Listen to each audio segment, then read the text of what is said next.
Hello, occultists. Hail, Val. This is a disclaimer for the disclaimer because for the BDSM episode, we decided to switch it up and get a little sexy. So thank you very much to Tatty Love. Warning. This podcast contains violence, sexuality, especially this episode, gore, and other horrible and terrible things. Oh, shit. Disturbing things. Fucking. Ow. Both. Listener discretion is advised. Also, the hosts of this venture are ignorant dipshits, so do not take anything they say as fact. Hail Valhalla, and enjoy the show. Now, are you sitting comfortably? Good. Then we'll begin. Today we had 15 homicides and 63 violent crimes, as if that's the way it's supposed to be. The atoms in your left hand probably came from a different star than your right hand. It is our basic human right to be fucked up. A second plane now has crashed into the other tower of the World Trade Center. Putting chemicals in the water that turn the friggin' frogs gay. The defendant shall be incarcerated for the rest of her natural life with no possibility of parole. You are not machines. You are not cattle. You are men. We were somewhere around Barstow, on the edge of the desert, when the drugs began to take hold.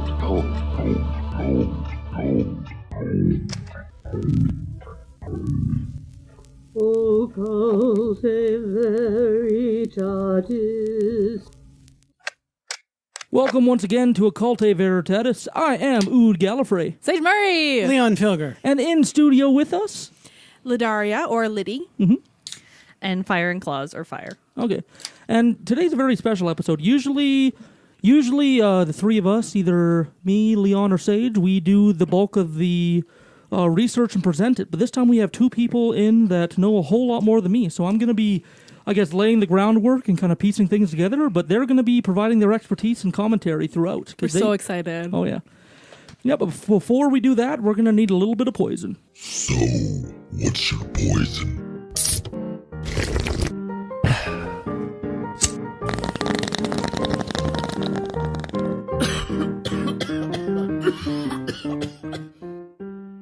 I don't know, about 5 years ago when I moved in with my current partner, I had a bunch of little balls of flower blooming tea. And I don't know where they came from, and I don't know what they are really, but they've been in my cupboard for about 5 years, so they're definitely aged.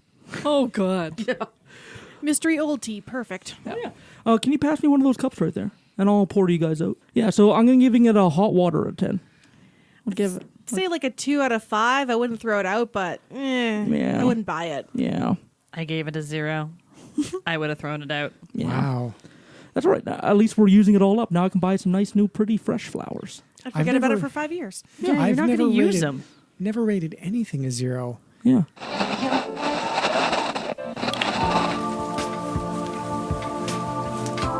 BDSM essentially means bondage and discipline, sadism and masochism, and it just sort of puts them all together into one running thing. The Citadel actually offers an awful lot. Most people think of it as just a place that holds parties on Friday and Saturday night.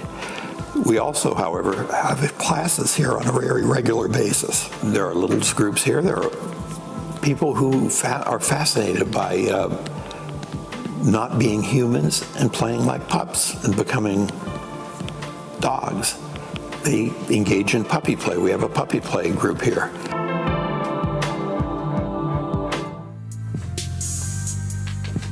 Okay, so I don't have a lot of whips and chains. You know, that excites people, but I do have this one little whip I'm just starting to learn to use.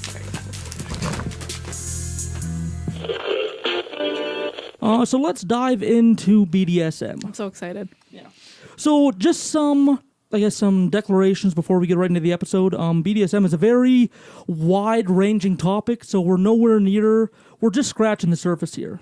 Like, this subject has inspired whole careers and books and podcasts and lectures and anything you can imagine. So what we're going to cover here in our hour-ish podcast is definitely going to be just a very 101 type thing. And also, what we talk about here, there's a lot of strong opinions in the BDSM world, so what we say may not agree with everyone, but it's what we understand and what we stand by. So Just because we state something doesn't mean you have to live by it and all that good stuff. So BDSM, the letters stand for, the B and the D stands for bondage and discipline. So bondage means tying a partner's limbs together while using restraints. This includes the use of handcuffs, ropes, chains, or anything else you can use. You can even improvise and use clothing and whatever else you can find. Silk scarves. Oh, yeah. Yeah, silk scarves. I hear bamboo is bad because it's very scratchy. Yeah. Unless that's what you're going for. Bamboo rope, you mean? Yeah, bamboo rope. It's like bamboo is. You can like also a use plant. zip ties. Oh, goody. Oh, Those are fun. Zip ties would be like a good little improvisation thing. Yeah, they can hurt. The other end of you just wait. The other side of B&D is discipline. So on the other hand, discipline refers to psychological restraint or the use of physical punishment, such as whipping or anything like that, to correct behavior. So the discipline is very much kind of like B.F. Skinner style discipline, so negative reinforcement, positive reinforcement, and it also goes far beyond that. And discipline can range into a whole bunch of areas, but basically it's correcting behavior to be what someone wants. The other side of it is dominance and submission, so that's going into the D and the S. So dominance and submission refers to the rituals that deal with a more mental aspect of BDSM. Involves giving or receiving control of one partner over another. Sometimes there are contracts laid out in DS situation. They may be verbal contracts or written contracts, but sometimes there's limits and agreements put in place beforehand before somebody plays, and that's really a good way to do it. The last letters, the S and the M, stand for sadism and masochism, sometimes shortened to sadomasochism. And very simply, a sadist is somebody that likes to deliver pain, and a masochist is somebody that likes to receive pain. And if you're a sadomasochist, you might be both. You might like to receive and inflict, and you might be 90% of one, 10% of the other, or any other mixture. Would like the term sadomasochism then refer to someone who is a switch hitter? It could. Are sadomasochists necessarily switches? Not usually, or they don't have to be. I certainly know people who still have the power in the scene when they're ordering somebody to hurt them, or there isn't necessarily a power exchange that's just two friends beating each other for fun and giggles. Yeah, and that's something we'll learn the distinction of. Like dominance and submission is about like submitting some degree of power, but there doesn't have to be a power exchange. Like sometimes with top and bottoming, the person delivering the pain is doing it just because the person on the bottom wants it. Yeah. Yeah. And that's like my current relationship has always been like the ropes and the handcuffs are her thing. Me doing things to her while she's strapped in is her thing. Yeah. But when she does it to me, much more fun. Oh, yes. Okay, that's cool. So you're starting to find like what your place is in that world and all that? It's all about the safe word. That's it. Oh, yeah. That's red light. Oh, yeah. And we have yellow light as well. What's the best safe word I've ever heard? You know, I like when they're in different languages because then it's really hard for them to remember them, which is more sadistic.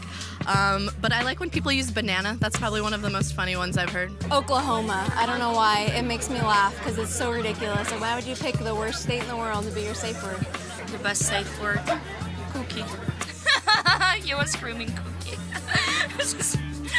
I don't know what it sounded like. A cookie. Like, okay.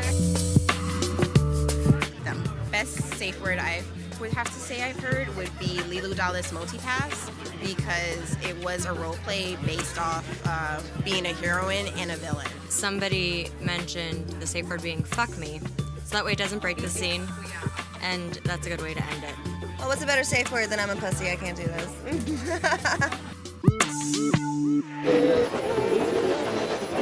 I guess the thing I want to end up, what is BDSM, that whole acronym, is it doesn't have to be sexual. Like, there's a lot of BDSM that says that, like, it has to be sexual, and, like, there's been a lot of clout in movies about, like, ringing it around certain sexual subjects, but really it can just be sensation-driven. Like, there doesn't have to be penetration, there doesn't have to be sex. Like, you don't necessarily even have to be into or attracted to the person you're playing with. Sometimes it's just one body enacting on another. And sometimes it's all about the sensation instead of the sexuality. I wrote down a little bit of the common roles, and a lot of them have crossover in between them. These are very generic definitions of the common roles. Yeah. I'm going to start with a top, which is generally a person who gives the sensations during play or during a scene. And top will often be the descriptor for the person, and that's like they are only a top during the scene kind of thing, or they are the doer during a scene. Whereas dominant is someone who assumes the role of power in a power exchange relationship, and a dominant can be a top, or a top could be a dominant. They all kind of cross over. Sorry. Yeah. It's generally assumed that with a dominant that there's a power exchange element to the relationship. So one person is giving up their power, which kind of ties into master. So someone who defines themselves as a master is technically a dominant, but their relationship is more in depth, if you will. So it's a total power exchange relationship is how it's usually defined. So the other person has given up complete power within their boundaries. Like a lot of times they will set some boundaries before they start the exchange of power, and those things may vary over time. An owner is someone who can be also defined as a top or a dominant, and a lot of times they are involved with someone who identifies as a pet. So like kitty play or puppy play, or other types of critters. The pets are the people who assume the roles of the animals. So like the kitty or the puppy, and they would have someone who is an owner to them. So their types of play are very interesting. A slave would be someone who is in the total power exchange relationship with a master type of person. So again, it's a total giving up of their power within the relationship dynamic, and can often be described as a 24/7 relationship. Whereas a submissive would submit to a dominant within a power exchange relationship, but it wouldn't necessarily be 24/7. Yeah. And it can often be with more clearly defined time parameters, if you will. Like it may only be during play that they are submissive to the dominant. Whereas a bottom, it's pretty much the bottom is someone who just receives the sensations from the top. Or they are the person that is having the thing done to them during a scene. The other common roles are mommy or daddy roles, which are people who take on the top or dominant role, like a parent to somebody who identifies as a little. And there are people who identify as littles or babies, and they are generally a bottom or submissive type person to the mommy daddy role. And they are adults who can identify as anywhere between like a newborn mentality to like 5 or even 12-year-old type of mentality. Yeah. And then you touched on briefly already, but the sadist and the masochists. So sadists are people who are aroused, excited, or received gratification from inflicting the pain. And the masochists are people who are aroused, excited, or received gratifications from receiving the pain. Yeah, and like Fire and Claws said, like these categories are very, very open to be entered. I guess I would say, like there's barely anyone that fits like one category all the time. Like it's usually more of like I fit multiple categories at multiple times and in different contexts and Yeah, stuff. it seems like that. people are complicated, right? So. Yeah. Oh, for sure. And most people just, especially when they start, they just identify themselves as exploring. Right. So, you don't know what you like yet. Exactly. And there's so much out there. Yeah.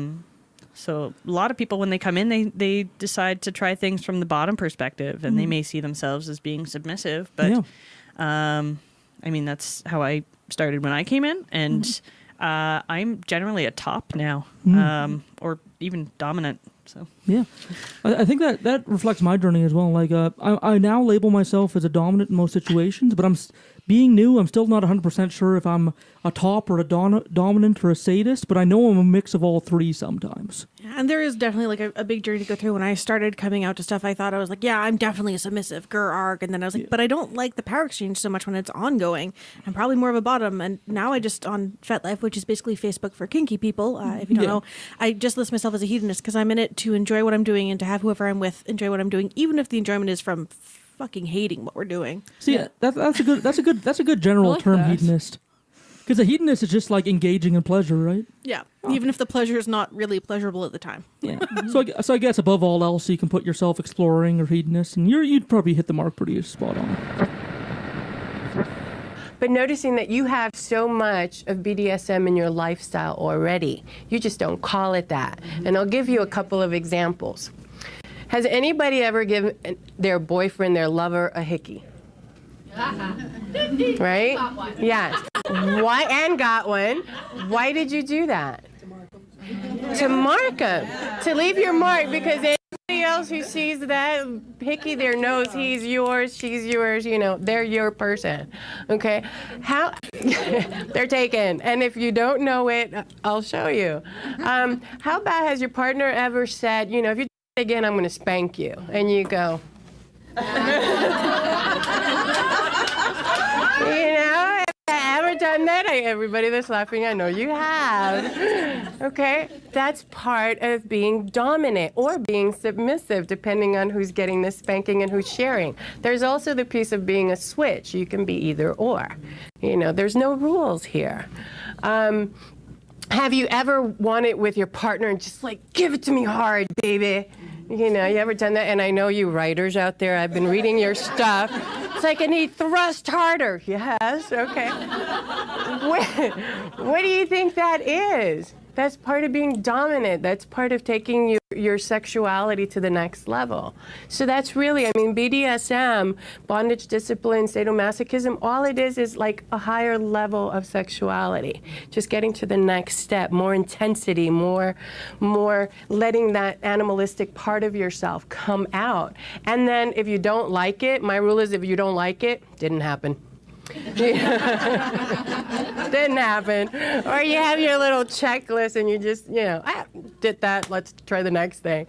You know, but explore, and you nothing is, yes, open the door for it and do whatever you want to try, and try it with your partners.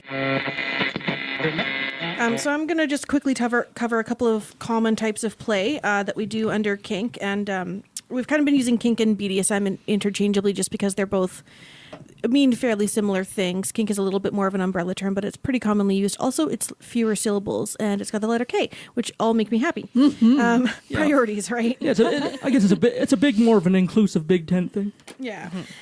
So bondage or restraint was already covered, is listed as one of the acronyms, but there's a lot of different ways of doing bondage and restraint. There's a variety of different types of rope out there. There's zip ties. There's ordering somebody to stand in a corner, even the mental restraint or bondage, or having them hold a coin against the wall with their nose and not letting them move is a particularly fun one for my friends who call themselves lazy tops. It's also really mean. I think I would. Cute. I think I would fit that definition. Yeah, I think everybody should enjoy those tricks at least. Yeah, I mean, if it sounds like air cadets. Little bit. It really does. You'd be surprised how many people you'll recognize from air cadets. You know what's funny? All my ex-military friends, there's two groups of people that I found like are numerous on FET, and it was part of an organization I was in, which I won't mention, and all my ex-military friends. A bunch of my ex-military friends were on FET being kinky as fuck the whole time, and I didn't know. Surprise, we're everywhere. Oh, yes. We're in your accountant's office. Another really common one is pain play. So impact is one of the most common ones you would think of for pain. So things like spanking, flogging, whipping, all of those sound way more crazy and intense than they can be. You can definitely tone those down to be almost more sensation than pure pain, pardon me. It just looks really scary when somebody's got a whip and they're swinging it at you. But like, I've also received whip play just on my tongue, and obviously you have to be really careful what you're doing there. So there's a huge variety in how you can shake that out. And something I'd like to touch on there is, like, pain play, it doesn't have to be always intense and always super heavy pain. Like, pain play can gauge to the tolerance of whoever you're playing with. So if they don't have a high pain tolerance, like, you can gauge it down to be at their level. You don't have to be like a pain-loving champion that's able to endure all things in order to be a bottom. Mm-hmm. Needles are also a fairly common way of doing pain, where they're piercing the skin. There's a lot of different varieties of things that you can do with needles and impact and things like that, but those are some of the more common ones. Yeah. There's a lot of things in terms of psychological sensation, especially when you're getting into things like pet play or little play or things where there's an ongoing power exchange for things like slave or dominant submission. I mean, even just fun things like consensual non-consent. A lot of the different types of play will overlap, but consensual non-consent, you're setting up the psychological platform of saying, no, we're going to role play that you're going to assault me and I'm going to agree to it. And we'll get into safe words and things like that. You set it up in a safe way. Yeah. But that is very much about the psychology of it. I really enjoy a lot of humiliation and degradation plays. So a lot of the mean things that get said are very psychological for me. But again, I've opted into that and we've agreed to it. It's not just like Joe Blow off the street shouting at me, because that's not fun. Yeah. And again, there's negotiation. Like when you sign up for degradation and did I say that right? Degradation. That's the one. You negotiate like what areas you shouldn't go towards, and like we don't want to cross boundaries. It needs to be safe. Yeah. Like I want to come back and do it again. Like yeah, you don't just want to be like, fuck this. I never want to do this again. And you don't have to engage in play that you're uncomfortable with. So if you say like, please don't insult my body or my intelligence, like that's totally fair. Mm-hmm.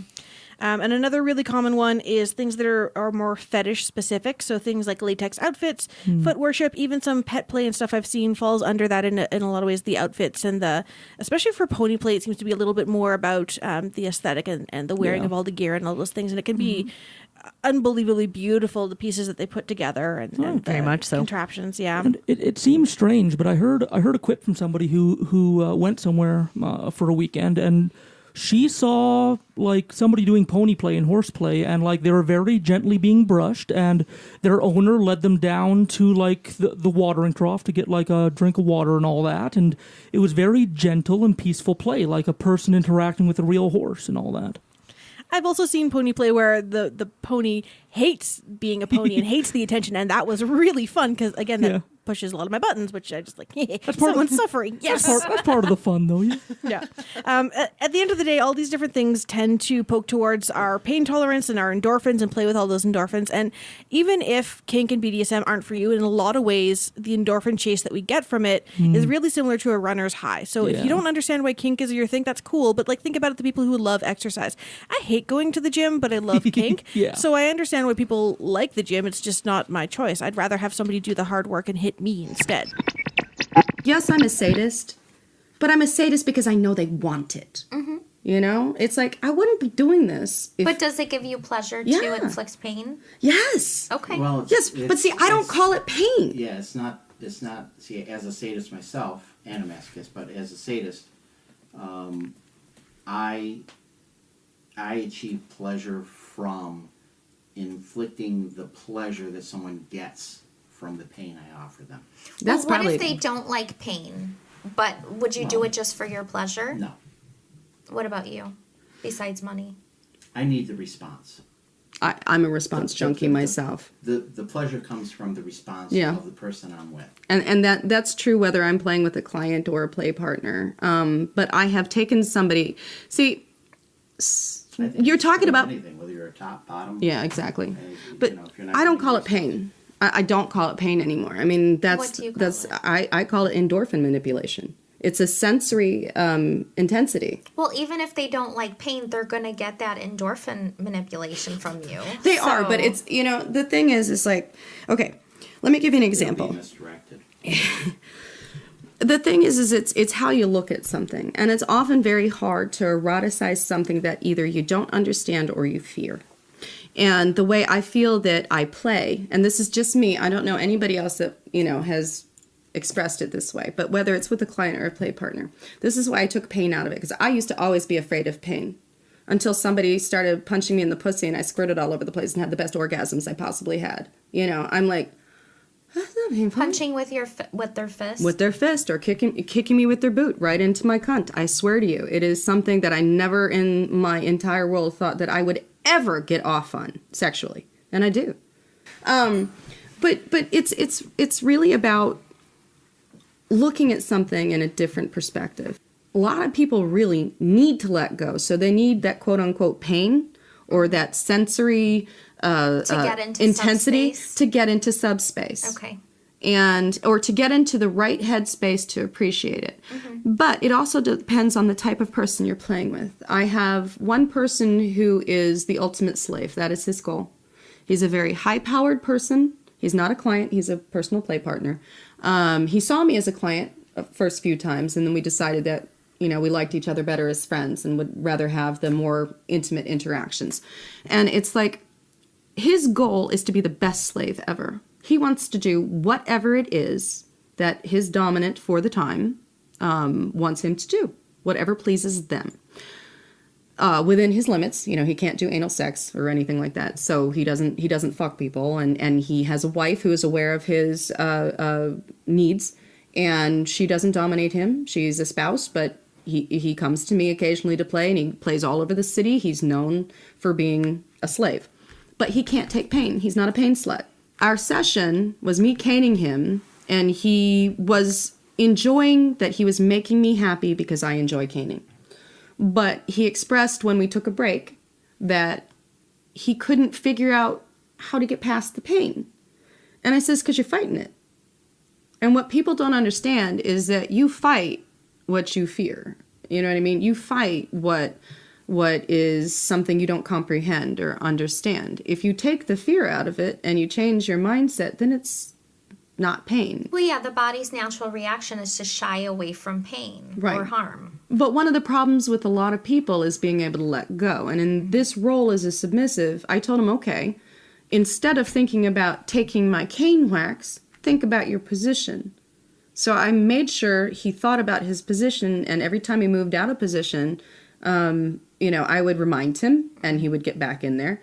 And he took like 3 times the amount of caning. He was focused on something Exactly. else. Mm-hmm. And so part of my job is to be able to get somebody to look outside of that.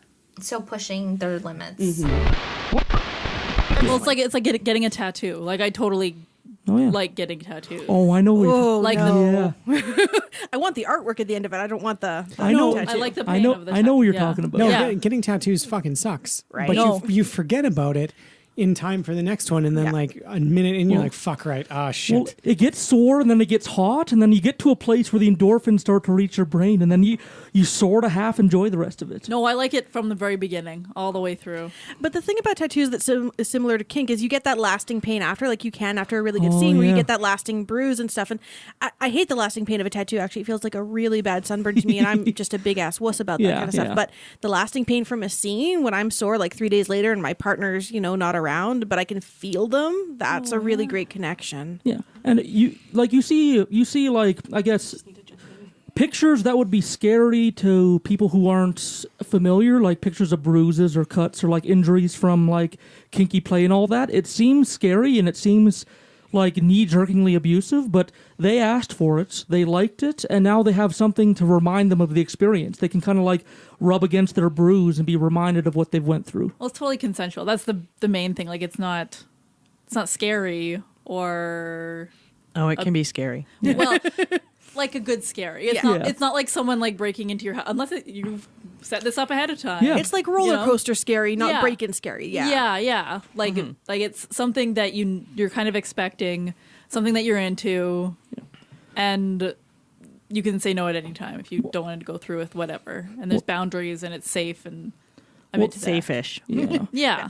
Well, that's why a lot of BDSM and kink communities are very concerned around consent and proper education, is because in any other context, the activities being involved replicate what abuse would look like directly. Right. But since it's consensual and it's within kind of an educated, like, more safe environment, it can be done ethically and fairly safely.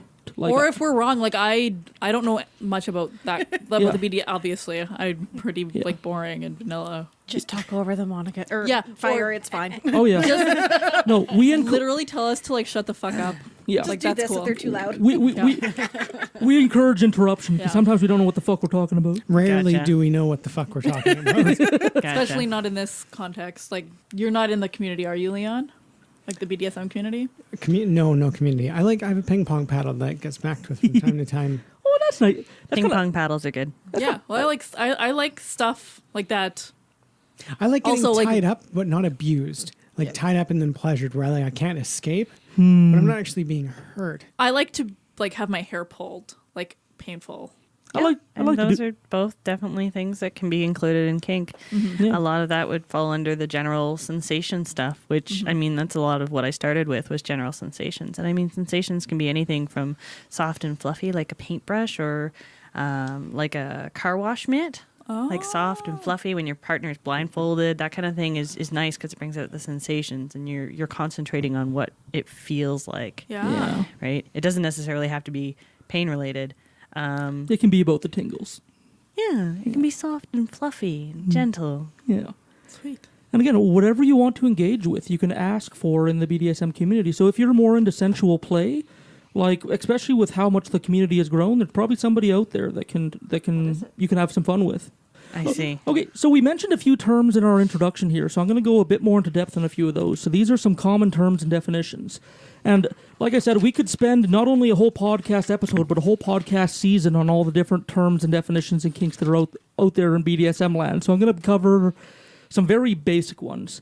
So we learned a little bit more about tops earlier. So a top is a dominant partner in BDSM play, but they don't have to necessarily be dominant. They can engage in things such as flogging, binding, being a master, humiliation, sexual play.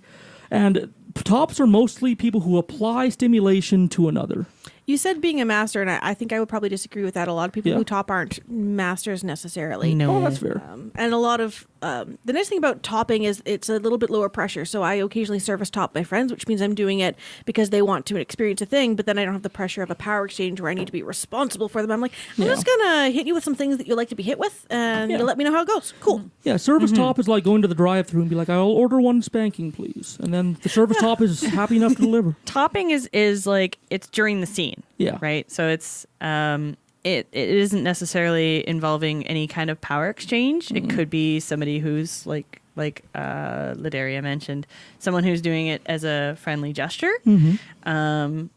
I do it as a top because I can do some different things, and so when people haven't experienced those things, I do it as like a demo scene, if you will. Mm-hmm. So it gives people a chance to experience it. Okay. And there's no necessary exchange of power. It's really just like two bodies enacting on each other, one delivering and one receiving. Kinda, yeah.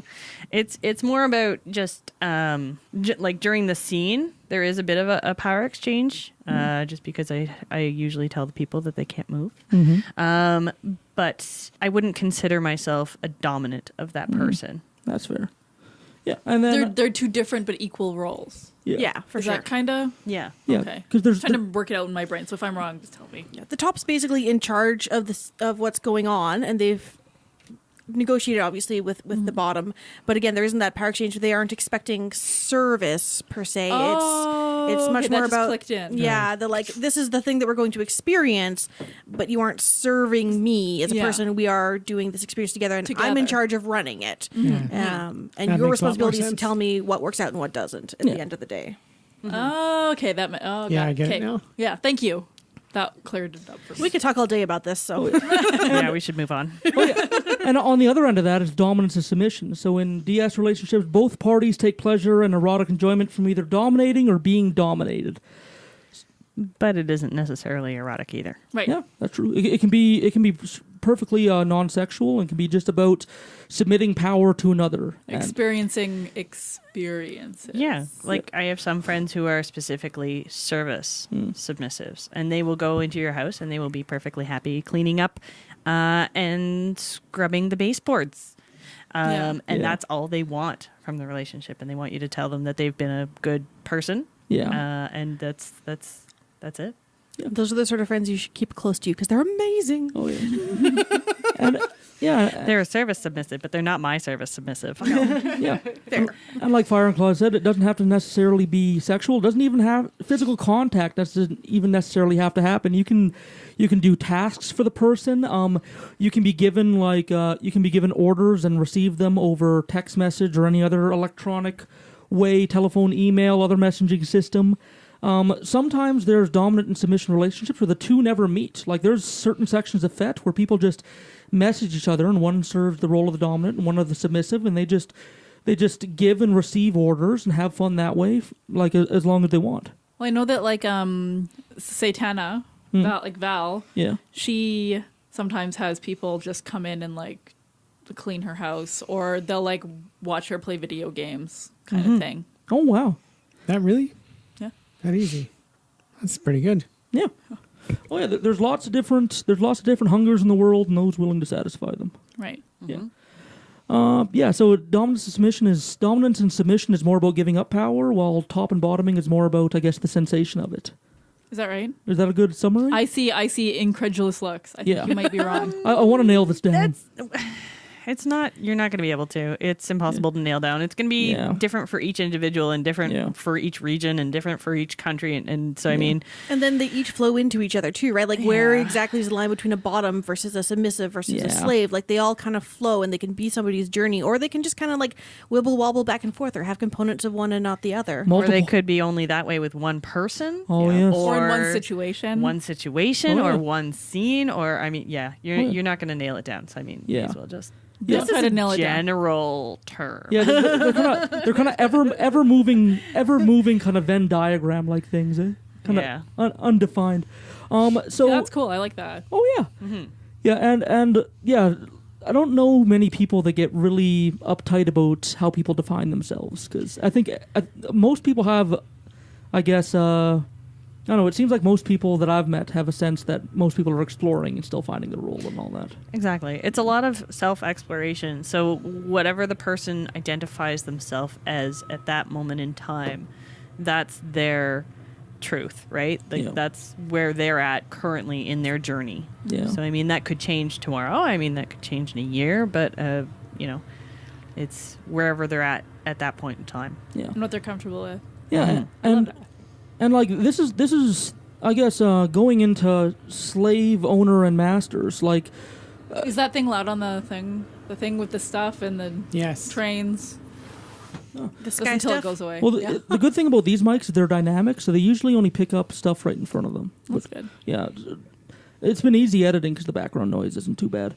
I guess we got an email. I think we got an email from somebody about R. Kelly, and they mentioned that the stuff that R. Kelly's doing, like within his house, like under a consensual agreement, like would look a lot like what lots of TPE or total power exchange relationships might look like. Like with consent, it could be awesome, I think. Informed consent being the big part of that. Yeah. It sounds like, because I'd listened to that one and I kind of had a similar thought that the situation going on there, they might be consenting, but it sounds like it's not necessarily informed consent because they don't know the repercussions. And like coerced consent. Coerced consent, probably financial. Yeah. So that one's pretty muddy, but... R. Kelly has a sex cult.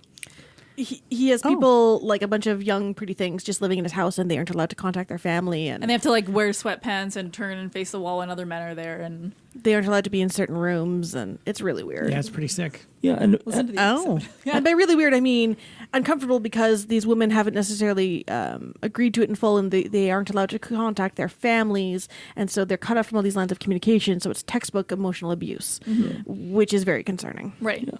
And just because it says total power exchange, that total might be a bit misleading, because there's always negotiation ahead of time. Yeah. Where you say, like, these are the areas of my life I want to maintain control of, and these are the ones that I'm willing to let you control. And like, there's a whole bunch of like gray area and dynamics. So even though it says total power exchange, there's usually a lot of like negotiation beforehand, from what I understand. Mm-hmm. Which is the TPE acronym. Yeah. TPE. Yeah. Yeah. And like it can go as far as like sometimes in a total power exchange relationship, like they will control like what they eat and sleep, and they'll trust that their master will do the best for them. So if they give them a certain like sleep and meal regiment and like certain things to do throughout the day, it's to be done, and sometimes it's for their betterment and stuff like that. One would hope. Yeah, one would hope. It usually has been, from what I've seen when people talk about it. It's usually like making sure you get 8 hours of sleep, which Lord knows I don't. I could use that kind I get 8 hours of sleep like once a week. I get 8 hours. I haven't had 8 hours of sleep in a month.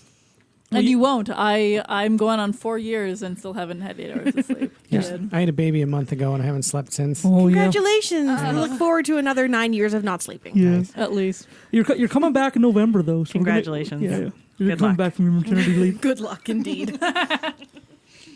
Yeah, so that's the total power exchange, and it like I actually dated someone who was in a total power exchange relationship, and she actually spent her day while he was at work like locked in one room, and like she consented to it. That's the way she liked it, but it was just about he had that power over her, and that's what she enjoyed. And she trusted him to not abuse that power. Of course, like it was a consensual exchange. Yeah. And for the most part in this economy, that's hard to do too. A lot of people are still working in it. You know, they're they'll have a framework for the total power exchange. So things that like these sorts of meals are okay, and this much sleep is okay, and like these types of interactions are okay, or you need to text me when you go to the bathroom so that I know, but not always ask permission every time. So, I mean, every individual relationship will be very different in how it manifests. Yeah. And a lot of this stuff, like, it may squick you out at first, it may make you feel weird at first, but you just have to remember that these are consenting adults doing what makes them happy. Definitely doesn't squick me out. I just texted Mr. Sage Murray. Yeah? What did you tell him? I said, I have things I want to try. Yes. There you go. I will be your friend on FetLife if you join. I am considering it. Hooray! Come to the dark side. Yeah. You know what? We have cookies. You know what? Daniel chip cookies. Daniel started out not wanting to join because she believed she was too vanilla for FetLife, but like that doesn't really exist because the definition of vanilla is really vague, and also everybody's into something a little bit kinky. Like usually. most of your listeners have tried spanking on the butt or hair pulling or something. Or dirty talk. You don't have to be super mega kinky. It's just if you feel like it's the group that you want to join and learn more about, then you probably should join and learn more about it. Yeah, like I'm definitely, like with this like kind of overview episode, like I'm definitely interested in learning more about it. Yeah. Fantastic. Yeah, so like you did it. Hooray. Yay, we converted another that was totally not actually our plan at all. So, although we did hope. Oh yeah. I mean, your heart of hearts. right now we get around 2,000 to 3,000 listens per episode, so I'm sure there's a few people that are going to be joining FET over us. Yeah. Hopefully. Yeah, exploring a little more into their life. So I'm going to go over a few acronyms that are popular within the BDSM community. And of course, from nation to nation, from region to region, these may change. But these are some ones that are considered good general practices in our circles, can I say? I mean, these acronyms that you're popping out all have slightly different variations, but they're all around making informed choices. Yeah. So the first one I'll go over is SSC, and that stands for safe, sane, and consensual. So safe is take proper safety precautions. So there's a lot of risky-ish activity that happens at BDSM circles. You know, when you use hitting implements and ropes and stuff like that, there's some inherent risk in there. So you have to make sure things are as safe as possible. And not only as safe as possible, but prepare to be safe. Prepare for bad things to happen. Sane. So don't play, quote-unquote, for the wrong reasons. So if you're in a bad state of mind, or if you got some aggression issues, or if you really just want to take your anger out on somebody, It's probably not a good idea to like, even if your partner asks to like choke them. Yeah. That's probably not a good idea if you're dealing with anger issues. Yeah. Well, yeah. And there's there's people that like get their energy from anger within a scene, and sometimes they get angry within a scene, but they're very connected with their inner emotions. They know how to channel it. Another part of saying is staying sober. So especially with new partners, like if you have partners that you've been with for a long time and you understand them and they understand you and you have proper conversation beforehand, that can be renegotiated. Like me and my partner, like we have a few drinks, like we smoke some weed and we have sex because we understand each other and we're more apt to do that. But if you're doing it with a new or newish partner, it's better to stay nice and sober. And the third one is consensual. So all parties are involved are explicitly, fully, and continuously consenting. So all parties means not only the people involved in the scene, but everybody watching the scenes. I mean, they consented to be there. They aren't participating in the scene, and they can leave if they don't want to, but they aren't.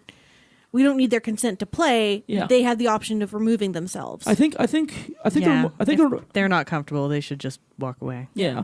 I think they're talking about here like more about play in public areas, but that's a bad practice anyway. Yeah. I mean, there's ways you can do it that are subtle, and as long as people around you don't know. Again, like going back to that total power exchange, you can have things like bathroom privileges or, here's a really good example that I'd read about recently. You know, instead of being like, Master Sir, I want a glass of red wine with supper, pretty please. Yeah. You could be like, I'm thinking about having a glass of red wine. How are you feeling about that? Yeah. And then your partner who's in charge can either be like, yes, I think I'll have one too, or yes, you should go ahead, or no, I don't think we should do that tonight. Maybe we can have some when we get home. Yeah. It's a really, more of a subtle, a call and response in a way, without it being like, oh, Lordly Master Sir, please. Sorry, not to make fun of people who have total power exchange. It's just not my jam. And so my brain automatically goes to making light of it. And I realize it's not that for everyone. I think it's because that's what's portrayed in the media is a whole bunch of BDSM. Mm-hmm. And I've got good friends who are in the dominant and submissive power exchange. And he has control over when she can eat. But when they're out in public, they do it with an exchange of looks. Oh. So she'll give him that look, and then he'll give her that look. And I mean, that's how they work it in public, right? Yeah. But I mean, if they're by themselves, then she's like, "Master, may I please have my dinner now?" And he's like, "Of course." So yeah. And I guess to go a bit more into the three parts of the consensual, they're the explicit, full, and continuous. So explicit means that it's perfectly understandable. It cannot be misconstrued. So explicit means that their consent is very clear and very well understood. Fully means that they're of sound mind, they're sober, they're of healthy mind and all that, and they can fully consent because they have all their mental faculties in check. And continuous means that as the scene goes on, as the sexual activity goes on, or as the kink goes on, they continuously give consent. And they can do that by not saying a safe word, or by giving. Oh, I like that. Yeah, or by giving in. By giving in when the top or the dom checks in, they can say, "Yeah, I'm okay," or "Yeah, I'm still green," and all that stuff.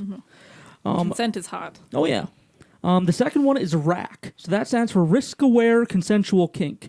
So risk-aware means that no matter what you do in kink, there's always an inherent risk. Like when you're playing with people's minds and people's bodies and using sometimes intense equipment, there's always a slight inherent risk. So RAC really encourages that if something happens that goes wrong and you fully prepared beforehand, you shouldn't feel super guilty about that, because sometimes things go wrong. And if you fully prepared beforehand and had all the discussions and somebody freaks out, that's not always, I guess, your fault. Well, and it also, I mean, being alive is inherently risky, right? Most of us drive in vehicles. That's super fucking risky. Right. There's a lot more accidents from vehicles than there are from shark attacks, for example. So knowing that what you're walking into can go squirrely. Yeah. And a RAC is mostly about, like, whoever walks into a scene or walks into a situation, they acknowledge what could go wrong, and they should be at least partially or fully prepared for what may go wrong, like somebody freaking out, somebody dropping, or somebody, I don't know. You guys have more experience. I guess, what are some of the things that can go wrong? Like needles can have infection, or if you're playing with knives, there can be a slip.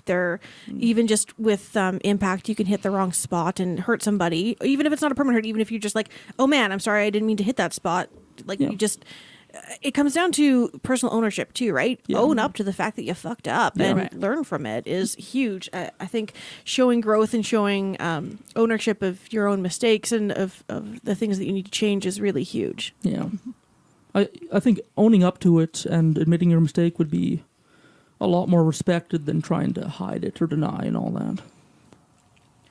Where you're going with these acronyms, from the SSC to the RAC to eventually PRIC, PRIC is next. It's kind of the evolution of kink. So a couple of years ago, SSC was the standard, and it was recognized. Whereas RAC came in, I don't know, 3 years ago or so, and PRIC followed shortly after. And PRIC followed kind of because of the whole personal responsibility crowd. I personally like to stick with the RAC just because what I do is quite risky. A lot of it anyway. And you engage in some fire play and stuff like that as well, right? Yes. Hence the name, Fire and Claws. Oh, yes. Sorry. And she has claws. She showed me them. They're awesome. Really pretty. Yeah. SSC to RAC to PRIC, it's more about people understanding that it is risky. And I think RAC kind of evolved because of the risks that people were becoming more aware of them. Whereas SSC was more the standard before. Okay. Well, and a lot of people read with SSC, the safe, sane, and consensual, the things we do aren't sane. Like we make Most good choices. Them, no. We try and know what we're doing, but at the end of the day, no, it's not sane. It's not sane to want to hit your friends and giggle about it. No, it's biologically inappropriate, really. But it's really fun when they agree to it. Like, I get what you're saying, because you're forcing your body to like undergo repair and all that. So, I guess from that perspective, it's not necessarily getting the shit kicked out of you evolutionarily is less than a good idea. Yeah. But the endorphins are so good. But like that's the thing that drives it, is because for millions of years we developed like survival and defense mechanisms, and in BDSM you're able to tap into the brain high of those without wrestling with a fucking tiger. So. Yeah. I want to wrestle with a tiger. So, like Fire and then Claws, you make a friend whose nickname is Tiger. It's much safer than a real life one. Oh yes. Yeah. I might have a Tigger stuffy that I can throw at you. Would that help? I don't know. I know a person who goes by Tigger. Nice. That's cute. Do they bounce on their tail? Sort of. Okay. I'm intrigued. Make of that what you will, listeners. So PRIC stands for Personal Responsibility Informed Consensual Kink. So it basically means that a person accepts responsibility for their lifestyle and their decisions. So a lot of activities that humans engage in, race car driving, anything that incurs risk. Even walking to the store, you may get struck by a car, you may, have a heart episode from exerting yourself and die. Like, there's inherent risk in everything. And I think PRIC is saying that what we do is inherently risky, so we're going to be aware of that and prepare for it. Which is why I don't like PRIC. Yeah. Because it says that, okay, the bottom who's consented to things, what if the top goes out of that script? What if they break your consent? Well, then it's your personal responsibility, right? Oh. Or if you're at a PRIC thing, it's you decided to engage with this top, so you're the one who's taking that risk. Which is why I like the rack, because it's it does put some of that responsibility back onto the top to say, I know I'm in control at this point in time, and it's my obligation to make sure you have a good scene. Well, yeah, and that you're safe. In my opinion. Or teaching them as well, right? Like there was a workshop a little while ago that involved cell branding a few years ago here in Saskatoon, and it wasn't in Saskatoon. Sorry, this was in a different city that I was in. Could you define cell branding? Cell branding is so it's when you take essentially a cautery pen and you do a little pop on the skin, and it leaves a little burn mark, and you can do little designs with it, like a little dot, and it lasts for usually just a couple weeks for people. And so at this event, it was a big set of workshops. This was just one of them. The top person was doing samples on people to let them know what the sensation is like, but that person didn't do the informed consent of telling people like, hey, because there's dead skin cells, we should maybe look at how to clean the tip of this cautery pen in between people. Right. And when talked about it with that person later on, the organizers did, and he's like, well, it's their personal responsibility to know that their skin cells being transferred from person to person. I mean, the risk was relatively low at the end of the day, but again, it's one way to push that consent back. I think there's no acronym that's ever going to perfectly encapsulate the best way to look at informed consent. I think at the end of the day, it would need to be 140 letters long. And even then, talk to your partner. Talk to who you're playing with. How do they consider, what are they going to do when things fuck up? How much information do you need? How much information do they need? And, there's a lot to sort out, especially if it's going to be an ongoing relationship. Yeah, so there's certain areas that aren't covered by the acronyms, but if you learn a good amount of them and you talk to people within the community and see how they apply them and see how they use them and see how they incorporate them, during workshops and play and all that, you'll probably get along fairly well. I guess as always, look to the veterans and look to the people who know what they're doing and all that. Next up is a scene. So a scene in this context means a lot like what it does in a movie or in a play. It implies that you guys are going to play pretend for a while, whatever that may mean. And you are going to do a scene that may not reflect your real morals or things in real life. A high-powered business executive might not submit to somebody right on the stock floor and all that. But in a scene. I like your face. I don't know. Yeah, sorry, we're making some faces at Ood over here. I mean, I don't know what kind of stock exchanges you guys go to, but the ones that I've seen, there's not many naked people on the floor. But in a scene, you can pretend to. I don't know where you're going with this, but it sounds really exciting. Have I lost myself? Okay, so a scene. I'll start again. So a scene. Oh my god! Because I've lost people. So a scene is much like in a TV show or a play where you can play pretend for a while. You can do a scene where certain activities are agreed upon to happen. But I wouldn't say that kink for me is at all pretend. It's very much manifestation of who I am. 100%. Sometimes, we play pretend, and especially for the consensual non-consent I've mentioned a couple of times here, that's definitely me pretending that I don't want, a partner to do whatever to me. But for the most part, the scenes that I engage in, especially public events, are definitely me. Maybe that's an inappropriate way to frame it then. Would you say it's more like a separation from the rest of your life? I'd say it's more like it has a start and an end, and we've agreed for this to be the stage on which we're doing the activity. So yeah, it's like having like a play space. Like we have this little sandbox, and we're going to go and play in it, and it's where we're going to have our play time now. But sometimes it's, the play is messy, and sometimes the play is fun and silly. But the scene is sort of like the scope of it, the stage setting of it, and the dressing. Are you ready to set up your scene so that you can get your kinky play on? So let's get to talking about setting up your scene. So the most important thing you have to know about setting up your scene is not what you think. Sure, we're going to talk about safe words, negotiations, hard limits, soft limits, and all that fun stuff, but not today. While those are all important, it's not the most important thing. Actually, the most important thing I'm going to talk to you about happens way before those things. The most important thing that you should know when setting up a scene is that you have the power. Say what? Yeah, you heard me right. You need to feel empowered when you play in kink and BDSM. You need to know that you have the right to say stop. You have the right to say no. You have the right to walk away whenever you want. You have the right to choose. You have the right to decide what goes on. And this video really goes out to all my friends who enjoy being submissive. Just because you're on the bottom or enjoy being submissive doesn't mean that you have no say in what goes on. At the end of the day, this is about your safety and your fulfillment and your fun. So if something's not right, at the end of the day, you know yourself best. Yeah. What you're talking about is kind of like you're touching more on a type of play, like a role play. Yes. So some people do that for the duration of a scene. Play is sex, or it may involve sex, or it may not involve sex, but it's any activity done within, I guess, the kink community, would you say? It's a very play is very wide. generic, and same with scene, like a scene or playing with someone. They're both sort of fairly interchangeable terms in a lot of ways. I mean, to quote what Fire had said a little while ago when we were hanging out for something else, what we do, or this thing that we do, what it is we do. It's this kinky shit that we do. Yes. It can be anything from fluffy and silly to ridiculous and hard and grueling. Oh yeah. But it all falls under, like, it's a type of scene, or it's a type of play, or it's a play that you engage in with somebody, or a scene you have with somebody. They're very interchangeable terms. At least here in Saskatchewan, they're used that way. Yeah. Yes. Cool. Yeah, and something, I guess a type of play is something called pickup play.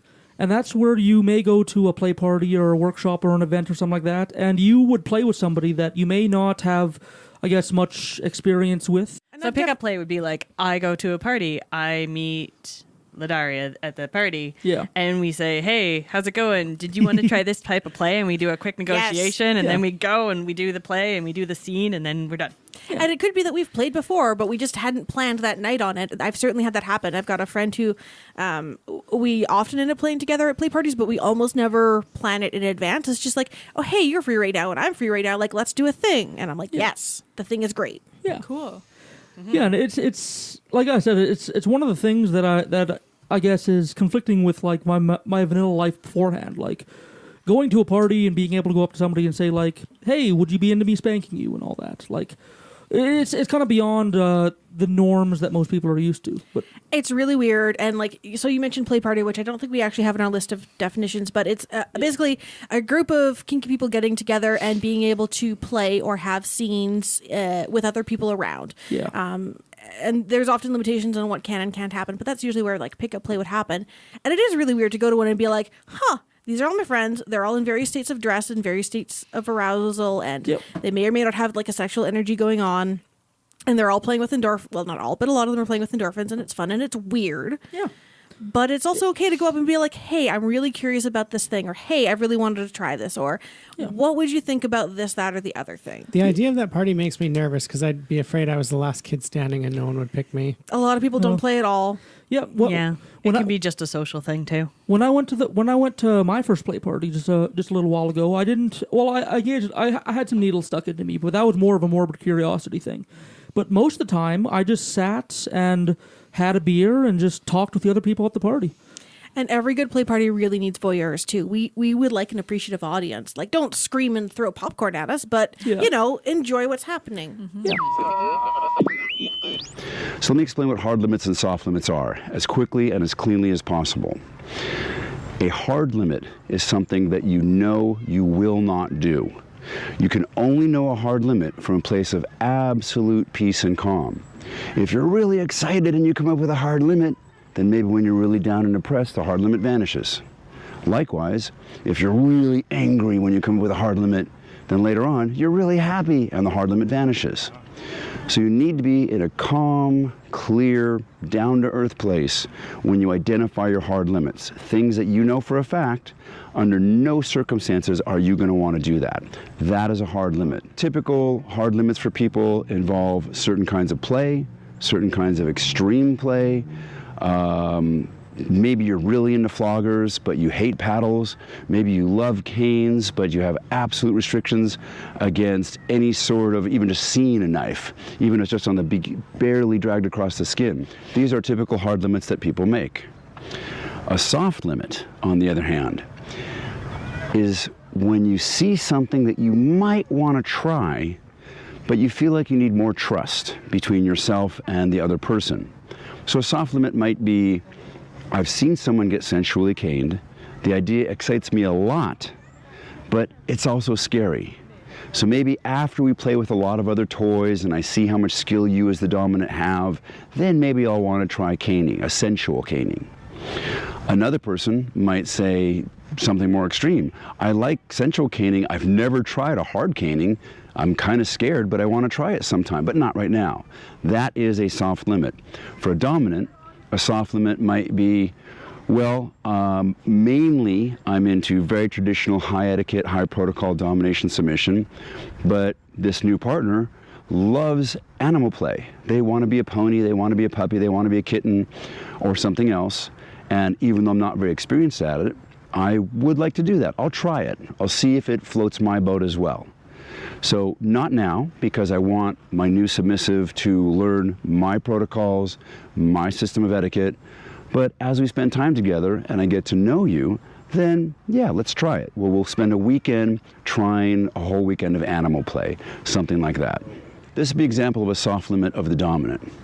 Now, what I encourage you all to do is before you ever begin your first play session with somebody, make sure you both openly, clearly tell the other person, these are my hard limits, these are my soft limits.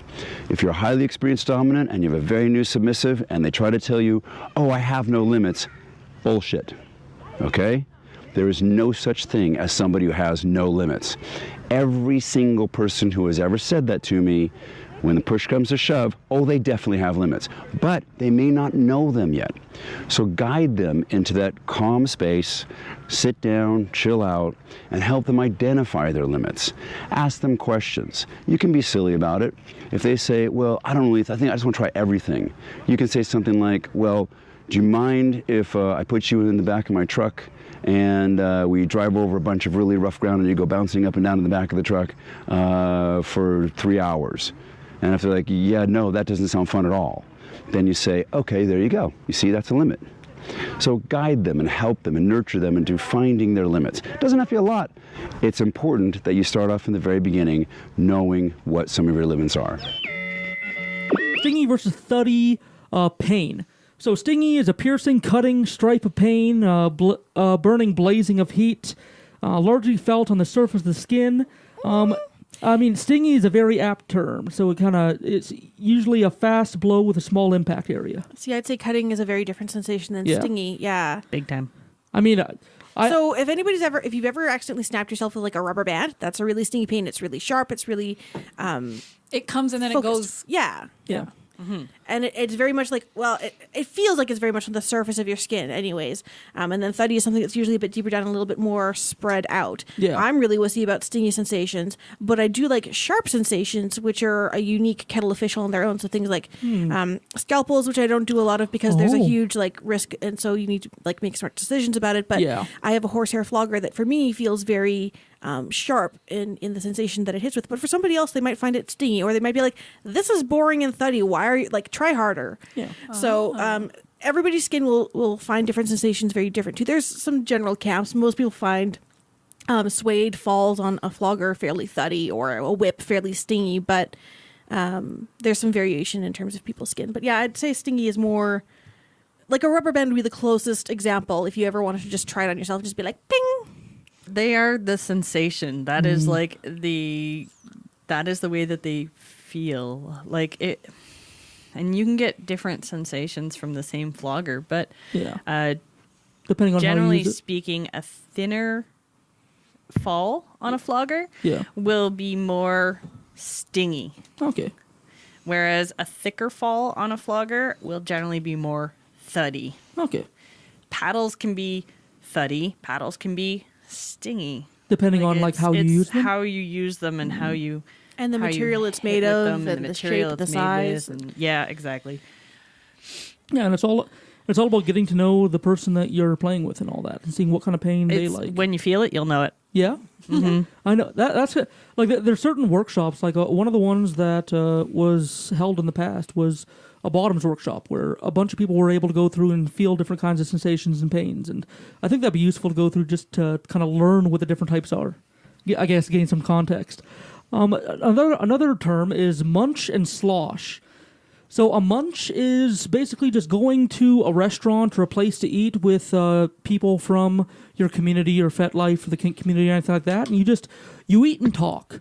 And basically, with these communities, that's more an etiquette that we'll go over that. But yeah, basically, it's a meet and greet at a restaurant. You eat, you talk, you meet some people from the community. A lot of people, they want to meet a face before they'll agree to play with them. Right. Or and stuff like that. So it's a good place to kind of branch out a little bit. Like if you just joined FetLife or another kink community and you want to dip your toes into the water, going to a munch would be good. Yeah, and there's no play at munches usually in most centers. It's just like, honestly, it's just a group of people getting together to have a bite and hang out. A slosh is like a munch. It's people meeting up except at a bar and having a few drinks. So I guess there's a bit more risk incurred when you add alcohol to any mix. I guess people can make bad decisions and all the time, and it can encourage bad behavior. So a slosh is sometimes when they're sober. Yes. Yeah, I don't need alcohol to make bad decisions. Yeah, Me neither. You and me both, my friend. Yeah, girl. And those two definitions are kind of the traditional definitions of them. They are pretty much interchangeable now. Most people will call it a munch or a slosh or whatever. Like they don't stick with. Yeah, and like most restaurants that munches are held at are licensed anyways, right? Yeah. So like if you want to have a glass of wine, whatever. Yeah. Mhm. Just make smart choices and don't get drunk because you're around people who don't want to deal with your shit. Yeah. Yeah. Or be ready to not be welcome back if you do get drunk. Yeah. Right. Or if you're like get drunk and like disrespectful or Yeah. something, right? Yeah. Yeah. No one wants that shit in their community. No. Generally not. Doesn't matter what community it is. And the last thing I'll go over is vanilla. So vanilla is seen as not kinky sexual activity that's generally accepted as normal. Now that's vague as fuck. And like, unless you're doing like missionary sex for the purpose of procreation through a sheet in the dark, like it's very hard to define vanilla I as want to anything. do that scene now. The procreation Amish scene. Yes, I'm in. Through a sheet. Okay, Guinevere, I'm gonna make you pregnant now. Guinevere. Does right. that sound like an Amish name? I don't know. But that's okay. Please continue. I don't know. Kind of like Guinevere. I don't know what Amish names are. Oh my god. Yeah, but like Sarah. There you go. Sarah, that's quality. Yeah, and there's different levels of vanilla and like Abraham. What one person considers vanilla. Miriam. Oh yeah, Abraham. Yeah, they're into the and Ichabod and all that. Yeah, Not Ichabod. That's not a name. Yeah, To my friend Sarah, if I ever fuck through a sheet, I'll think of you. I promise. Yeah. Dude, he's that guy that got his head cut off by the pumpkin head. Ichabod, Ichabod? not Ichabod. Oh fuck. Ichabod? Like the apple bob? Like Ichabod Crane. I think. So back to vanilla. I think you guys are right. We get a little off topic. A little. I listen to them a little bit too much. A little. For people who may not like know me from before, I have been a guest on here, and I listen pretty obsessively. So We love you. Better. I mean, not that I give you money to love me or anything. The definitions on vanilla I could find are very varied and vague. Can you guys offer like a better one? I didn't really find any good definition for vanilla. Vanilla just means not kinky. And some people use like, oh, those vanillas. It's not a bad thing. Vanilla is a great flavor. And honestly, most of our baking industry is based on the existence of vanilla ever since we found it. And it replaced, the rose water that we used to use in baking and stuff. I mean, not that I'm a giant nerd. Yeah. I love it. I loved that. I loved that little spiel connections. Right there. Yeah. Like vanilla is great. I love vanilla ice cream, especially like if I'm going to have a beer float or like throw it on dessert. That's great. There's totally a time and a place for vanilla, and if you only ever want vanilla, awesome, more power to you. It's not a judgment at all. It just means not kinky in this instance. But again, when we talked about what kink is, that's a huge umbrella term of like, if you want to call yourself kinky, you probably are, and if you don't want to call yourself kinky, we might still say what you're doing is kinky, but if it's not for you, then that's cool too. Yeah. And vanilla is a term too that we use when we say we're going out in public. Like for a mantra or slosh, we say that we're going to go with a vanilla dress code. Okay. And that just means that you're not going to be wearing your corsets or your leather underwear or your chaps or whatever out in public. Your full gimp suit. Like that's a lot. It's warm. Well, it's hard to eat with that zipper, For sure. Like part of when we talk about vanilla locations and dress code is making sure that the society around you, the group that you're in, is comfortable, right? You're not going to go to a mom and pop shop dressed in all leather head to toe and make everybody uncomfortable. Like our job isn't to freak out people. We want to make people comfortable and informed. We don't want to make them dislike us, right? Yeah. And a lot of us aren't out, quote unquote, in that way. Like we don't want people to necessarily know that we're involved in kink. Yeah. My employer doesn't know. My partners do. My friends do. I think even at this point my mom does, but that's pretty unusual. I recognize that too, right? Yeah. Oh, my grandma thinks I'm still a good little Christian boy, so yeah. My grandma knows I'm polyamorous as well. And she's like, oh, well, that's very nice of you to let him have multiple girlfriends. I'm like, yeah, I get multiple boyfriends too. I am winning. Are you kidding me? There's this older lady in her 70s that I know, and I told her that me and Daniel were we all have knee-jerk instincts to that by now. I told her that me and Daniel are like poly, and we see multiple. Daniel and I. Yeah, Daniel and I are have multiple partners. Yeah. If you're starting to correct my grammar now, Danny boy? it's never gonna be. But her only response was, "Oh, that's so modern." That's adorable. Alrighty, listeners. So we went talking for so long about BDSM that this is just part 1 of 2. So if you want to catch the second half, just tune in next week. But our palate cleanser this week is Sexual Affairs by Hector Thillet. Enjoy.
Time I heard you speak, it was a drug.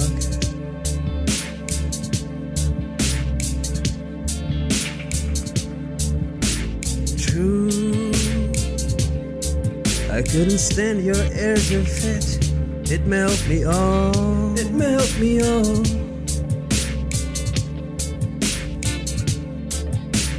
Dude, can I bum a puff a cig? Was your hello,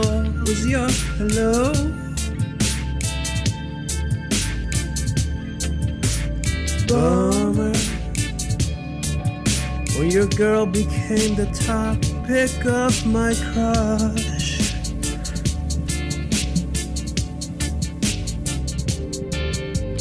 Jumped in my car one rainy day, asked for my number, stuff you had to say. First was the message of art and confusion, then the seduction through down low illusion. Bisexual affairs, bisexual affair. But you were so good, to me unfair. Bisexual affairs, but truth it hurts, but I don't care.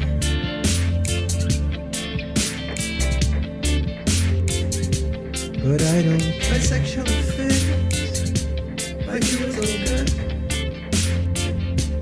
to me unfair.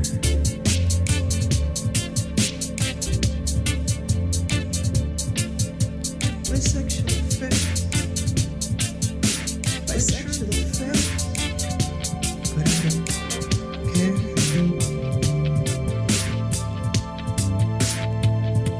But I don't care. Fast was the shaking and secret pollution. I bathed on that shit, obsessed past delusion.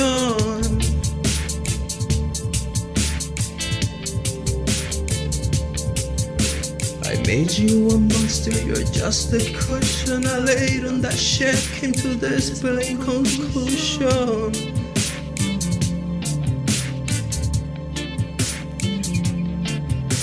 I won't be mad for the fire you set. I lit that match, I knew it burn and burn. Friend is a person you hold in your bosom, but you were my savior of real infusion. Bisexual affair, bisexual affair, but you was all good, to me unfair.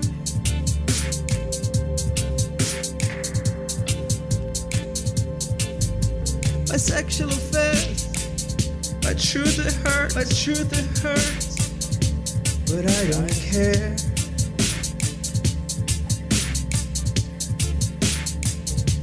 But I don't care.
I will remember you. Will you remember me? Okay, let's do another. Alrighty. Thank you to whatever artist or person or entity donated the song. You know, we record these ahead of time, so I never do know, but I sure as hell appreciate it anyways. Yes, I'm we love you. I'm Sage Murray. I'm Leon Filger. So, as you may or may not know, one of the privileges of being on our Patreon is you get to send us prayers. Yes. And not only can you send us prayers on your behalf, you can send us prayers on behalf of your friends, family. We're all right with that. So, we have a collection of prayers that I've collected over the past month from our Patreons on Val. And of course, they go straight to Valhalla. That's who our prayers are directed to. Yep. Peace be upon her. Peace be upon her. So I think I'll read the first one and then second two. Sure. Sure. Okay. Alrighty, so this one is from one of our favorites, Papa Bray. Oh, Papa Bray. Once again, check out their gaming stream. They're awesome. They're on Twitch and stuff. Forgive me, Val. I forgot to reply to thine Twitter DM, for I was weak and got distracted with, I don't know, probably Assassin's Creed. Praise be. I will not grant your apology on behalf of Val, but she has been known to be merciful as long as she's treated kindly. Yep. Okay. Praise be. Praise be. All right, the next one is from Julia Kays. Val, give me the wisdom to tell an honest opponent from a troll, the grace of sound and empathic debate with the honest opponent, and the strength to restrain myself from totally devastating the troll's sense of self. With my superior argumentation and florid personal attacks. In your name I pray, whatever and ever. Amen. Praise be upon her. All right, the next one is from Anonymous. Valhalla, beacon in the dark. I have strayed from the path and stepped into darkness. I've let you down. I did not spread your word as well as I could. Liberate me of my sins. I won't fail you again. I accept your retribution, so I may savor your eternal soul once more. Holy, people getting poetic with this shit. Yep. You're the last two. This is from Jenna P. Dear Mother, glorious light of my life, hear my voice in my time of need. Guide me so I may slay my enemies, those being people I knew in high school trying to get me to sell pyramid scheme weight loss coffee. I plead this of you as your faithful child, O brightest light, sustain me with your divine light. That's a good one. Oh, that's a good one. Praise be to Valhalla. Praise be. Brian Bonnell says, hail Valhalla, smile on us retail workers this holiday season while we toil and suffer for the greed and gluttony of others. Yep. I beg thee smite my co-workers who can't pull their weight, specifically that old fuck Bill whose work I have to completely fix 3 times a week because apparently putting cans on a shelf is too fucking hard. Praise Valhalla and cheers to all this holiday season. Praise Valhalla. Oh, fuck, that's good. Shit, that's funny. That's funny. So yeah, if you want to send prayers into Val, just go ovfeedback@gmail.com, and the special part of being part of our Patreon is you're guaranteed to have your prayer read. And fuck Bill. Yeah. Yeah, fuck Bill. Fuck Bill. Lazy asshole. I'm sure the Valhalla will agree. Making people fix his shit. God damn it, Bill. Fucking Bill.